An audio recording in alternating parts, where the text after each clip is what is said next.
Dark Souls 1 is a game about precision, timing and using the best tools available, but I have been issued a challenge, dual crossbow only. Yes, 2 crossbows. Mechanically it doesn't make any sense as you cannot fire from the 2 crossbows at the same time. But we are gonna try this out and see how far we can go. Also, I will be revealing my final stats, including the number of bolts used throughout this entire run at the very end of the video. So make sure to stay tuned and welcome to the ultimate test of patience. We start as the warrior class so that we already have the required stats to handle the light crossbow. And adding just 1 level to strength, let us equip the heavy crossbow as well. Since there is no way to get a crossbow in the Northern Undead Asylum, we are not going to count the Asylum Demon fight and treat it strictly as tutorial. In Firelink Shrine, we level up strength to match the required stat for the heavy crossbow. Speaking of stats, let's talk about the pros and cons of dual crossbows build. For advantage, we have range attack. Yup, that's it. We can do range attacks from both hands. Now, let's talk about the disadvantage, shall we? No parry, no block, no backstab, cannot manually aim, 0 stat scaling, slow reloading, and cannot power stance in DS1, so it is literally useless. These are the ones I listed out on my head, so if you do know more, please let me know in the comments. Thank you kindly. With that being said, we are gonna jump off this ledge and get our light crossbow weapon. Since the crossbow does very low damage and we have limited ammo, we will be evading enemies most of the time, or let gravity do the job.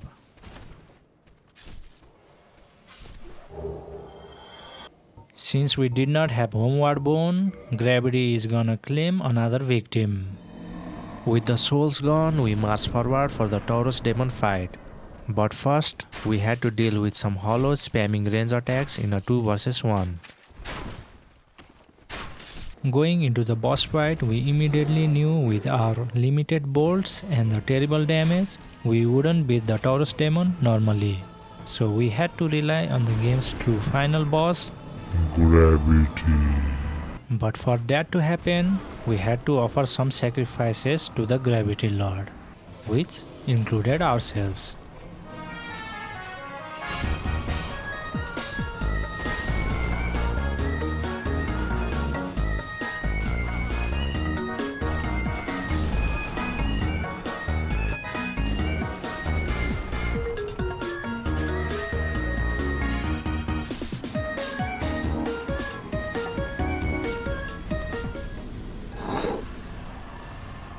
With the Taurus demon defeated, we can finally upgrade our weapon and actually fight using light crossbow.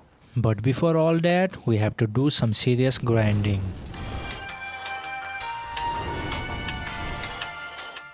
One eternity later.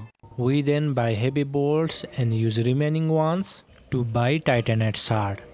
Then we went ahead and upgraded the light crossbow to +5. With our upgraded crossbow and heavy hitting power of our new bolts, it was time to tackle the bell gargoyles. Watch out, watch out, watch out, watch out! From out of nowhere! Sometimes this run up to the church feels even harder than the boss itself. But with some dodging this time, we eventually managed to reach the fog gate. And this fight actually caught me off guard. The damage on the upgraded crossbow with heavy bolts was surprisingly good, and being able to chunk their health from across the roof completely changed the dynamic. Usually I'm used to close range combat, which makes it harder fight when the second gargoyle shows up to breathe fire. But in this case, with a ranged weapon, you can just backpedal and pick them up safely. I'm definitely starting to see the crossbow in a whole new light after this fight. With that being said, first gargoyle goes down, but we immediately launched towards the fire and almost got toasted. Thanks to the blue tailstone ring, we survived, which means second bell gargoyle goes down from the distance as well.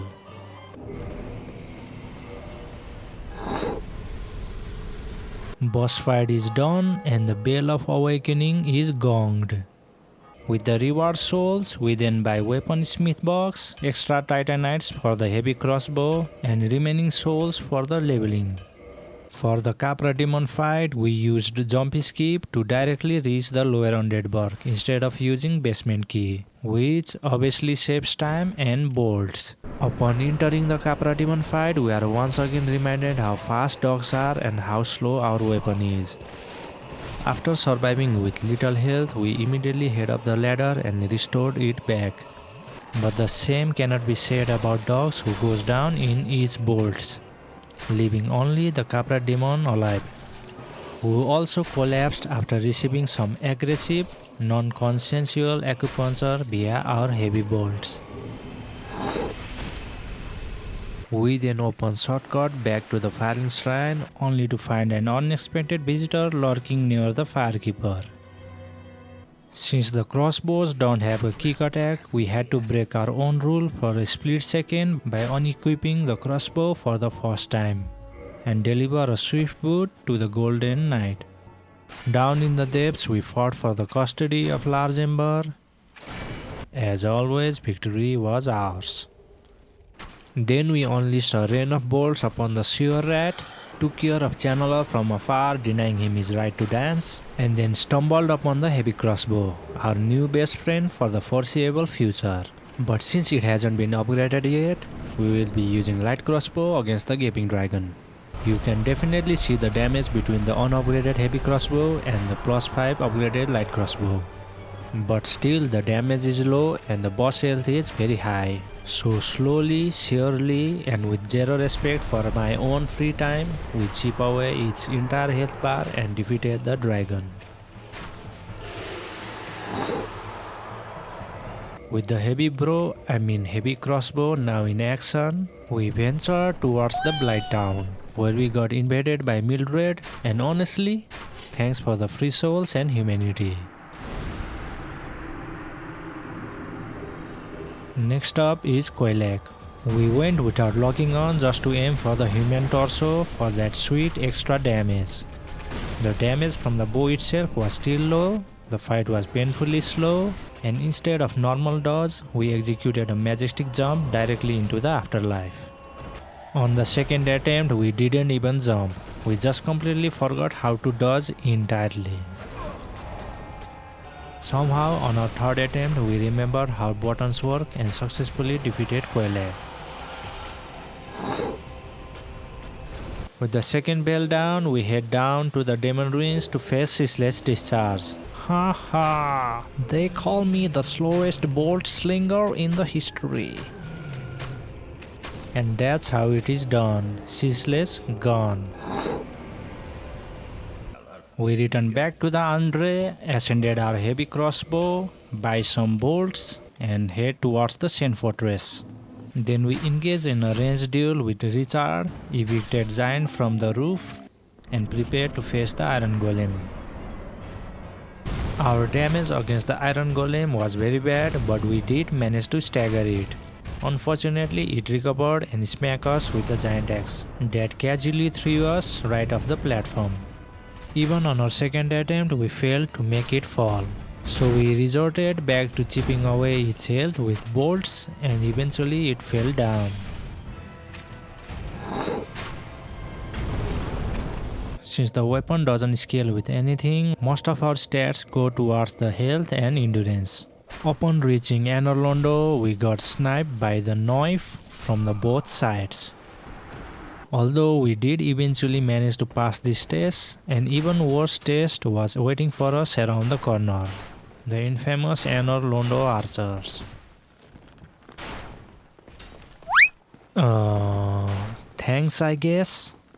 With nothing in our way, it was finally time to face the legendary dynamic duo Ornstein and Smog. And as we have expected, the damage from the crossbow is low. While we were chipping away Ornstein's health, we were dangerously running low on the Estus flask. And with all the Estus gone, Ornstein finally goes down. With Super Smoke at full health, we immediately opened our menu and added Humanities as a secondary health potion. Same as phase 1, we slowly chip away its health bar, but it was a lot less stressful since there was only one enemy left to worry about. With humanity acting as our emergency healing, we eventually conquered Super Smoke as well. We could have saved Ornstein for last to get the luring, which would have increased our counter damage, but I was too stupid to notice before and only realized it after finishing the fight. With the Lord Vessel secure, I think we are doing pretty okay with this build. Considering my only prior experience with the crossbow was in a CJ mod playthrough, I say we are doing surprisingly well. What? You didn't expect me to go find the ring when there is a much easier way to fight Gwendolyn. And then Gwendolyn immediately humbled us by pulling out the machine gun bow and deleting our health bar. Man, we just got range mocked. Not once but twice we walked right into the arrow machine gun. Okay, it's time to get serious and show him how the slowest bolt slinger does things.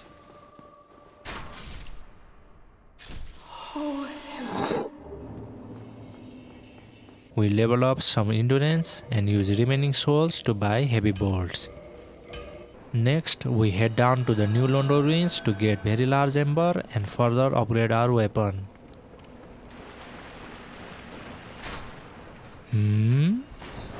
Okay, that's not... Okay, I genuinely had no idea transient curse doesn't work with the crossbows. So to hit these ghosts, we might have to intentionally get cursed at the Duke Archives. And since we are heading that way, we might as well defeat Hydra to get the broken pendant from the Blue Crystal Guardian. But first, let's add Moonlight Butterfly to our victory list. Finally a boss fight where our ranged weapon shines.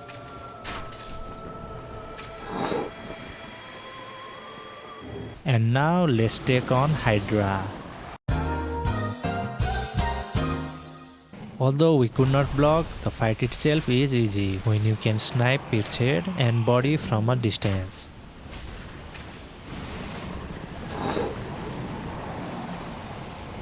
Now we are ready for the Duke Archives. And inside there we found out armor boards require ridiculous amount of bolts to actually die. Then we face Blue Crystal Guardian to get the broken pendant. It was at this moment he knew. He fucked up. Turns out I'm an absolute clown. Because you do have to rescue Princess Dust for the broken pendant to appear. My bad, I guess we'll have to do this part again. Inside the Sith boss room we need to voluntarily get cursed, so we get naked.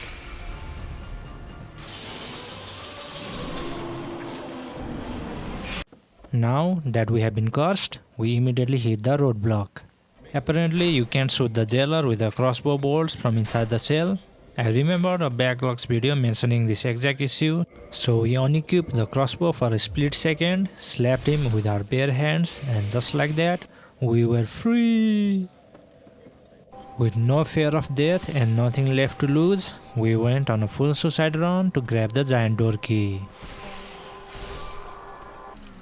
Watch out, watch out, watch out, watch out! From out of nowhere! Since damaging Ghost was finally possible, we marched back to the New London ruins. We then get key to the seal, drain the floodgates and successfully secure the very large ember. Since we have no use for the boss souls, we aggressively consume them to upgrade our weapon and restock on heavy bolts. We then return back to get guaranteed Titanite chunk from the Black Knight. I don't think so.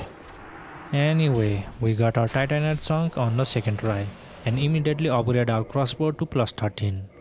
And to farm more Titanite chunks, we return back to the Saint Fortress and acquire the Gold Serpent Ring.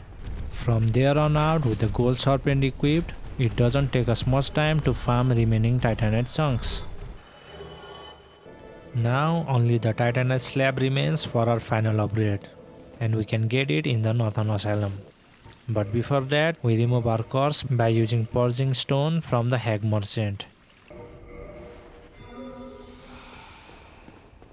On our first visit back to the Northern Asylum, the Stray Demon immediately crushed us to the death. But we returned to take our revenge and grab that Titanite slab. but mostly just for the Titanite slab.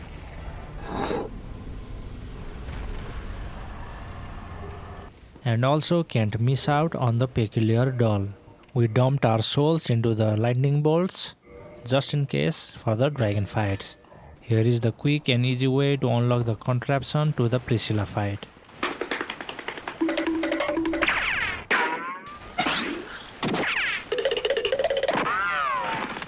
Now let's talk about the Priscilla boss fight.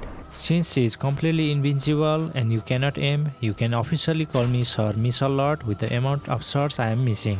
Occasionally we would see crossbow bolt just floating suspiciously in the midair, but we relied on the classic tracking our footprints method. Once we finally hit her enough to make her visible, the fight became an absolute walk in the park.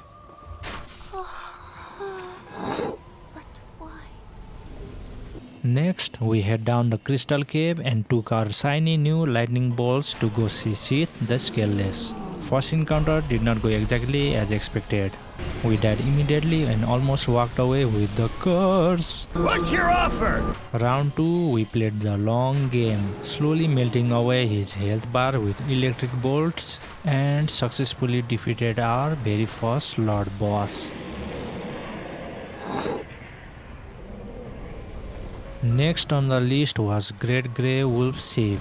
Fighting the giant sword-wielding dog was already an emotional hate crime, but doing it by shooting with a crossbow officially makes me feel like a villain.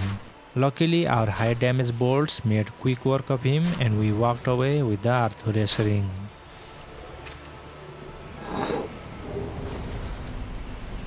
We then defeated Havel by cheesing through the door, and we finally saved Princess Dusk. Using the souls, we restocked on a massive bulk supply of heavy bolts, and now it was time to hunt down another Lord boss in Lost Izalith. First, we absolutely demolished that weird wall bug hiding the bonfire, and then we stepped inside to face Demon Firesage. The fight went exactly as expected, slowly chipping away its health bar until it was no more.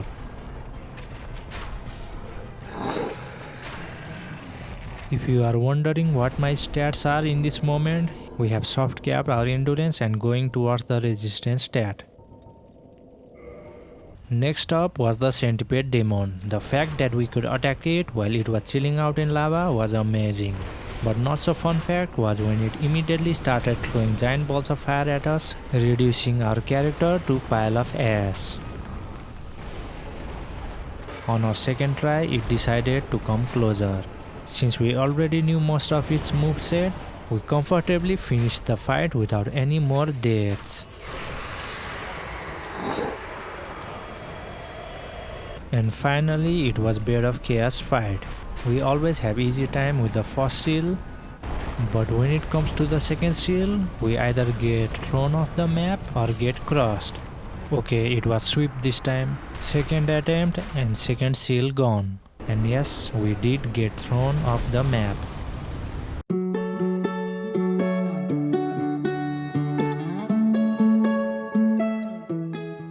I swear this piece of shit boss always takes way too many tries. With 2 lords defeated, we make our way towards the catacombs.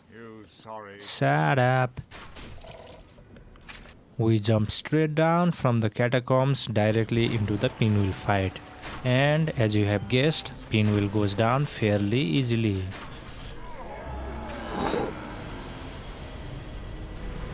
Next up was Gravelord Nito.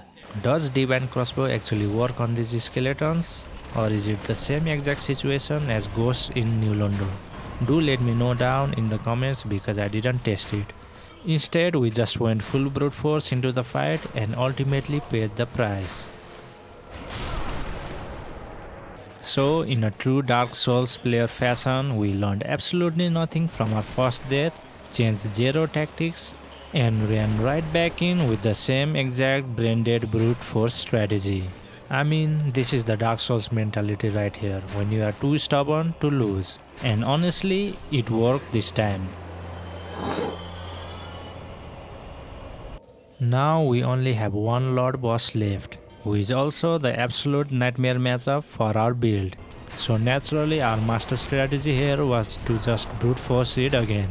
Even though our DPS was a joke and multiple kings spawned into the arena, we locked in and strictly focused on one king at a time until it was dead.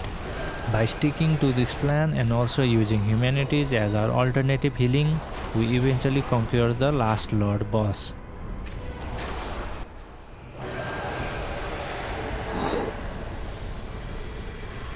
Since we are almost done with the base game and our build is actually handling surprisingly well, we challenged ourselves further by heading towards the DLC, where much more aggressive bosses were waiting for us.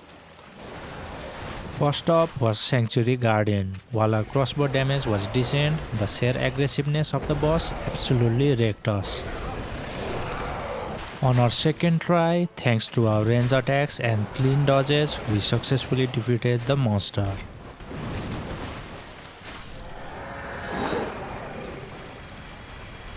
Then we had a quick ranged battle with Chester.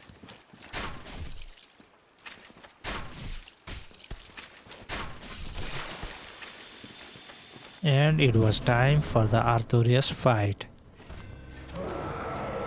Arthurius fight was very challenging. He is very aggressive and barely leaves any openings, meaning we could only squeeze in a single crossbow shot per exchange. To make things worse, we didn't have enough stagger power to break his charging buff, leaving us in constant fear of getting one shot or taking maximum damage. But against all odds, and with humanities clutching up as our alternative healing source, we stood our ground and managed to get the dub.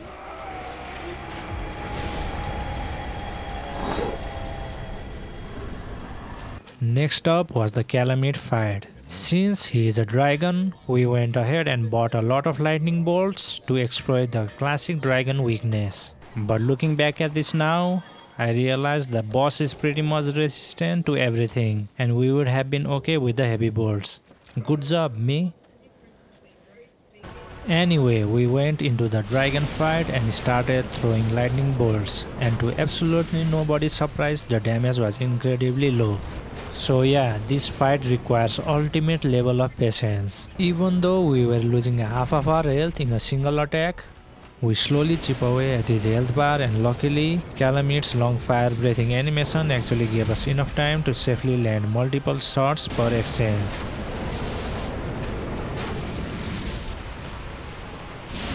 And in the end, we came out on top.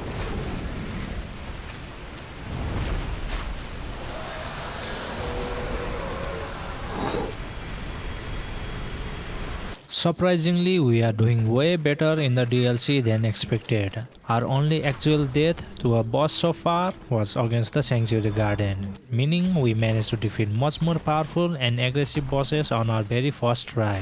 With that being said, we have finally reached the end of the DLC with only one boss left. But before jumping into the fight, let's first save Sif.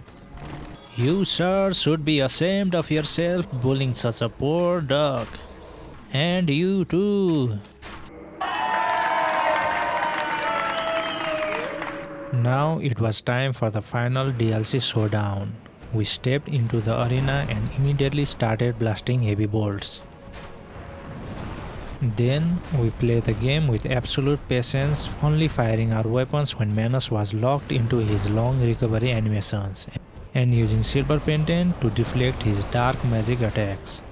By staying completely disciplined, we slowly melted his health bar until the Father of Abyss was no more.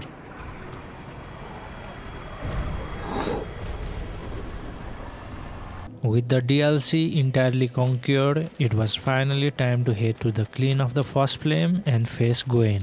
But before we do that, we have a Dark Soul tradition to keep.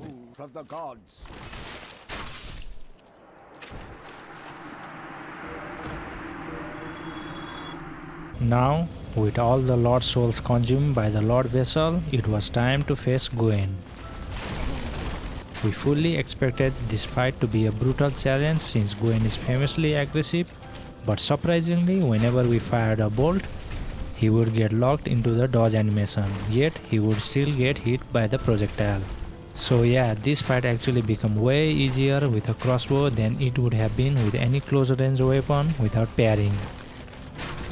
We beat the Lord of Cinder in a completely cowardly manner, but against all odds, we successfully completed the entire run dual-wielding crossbows.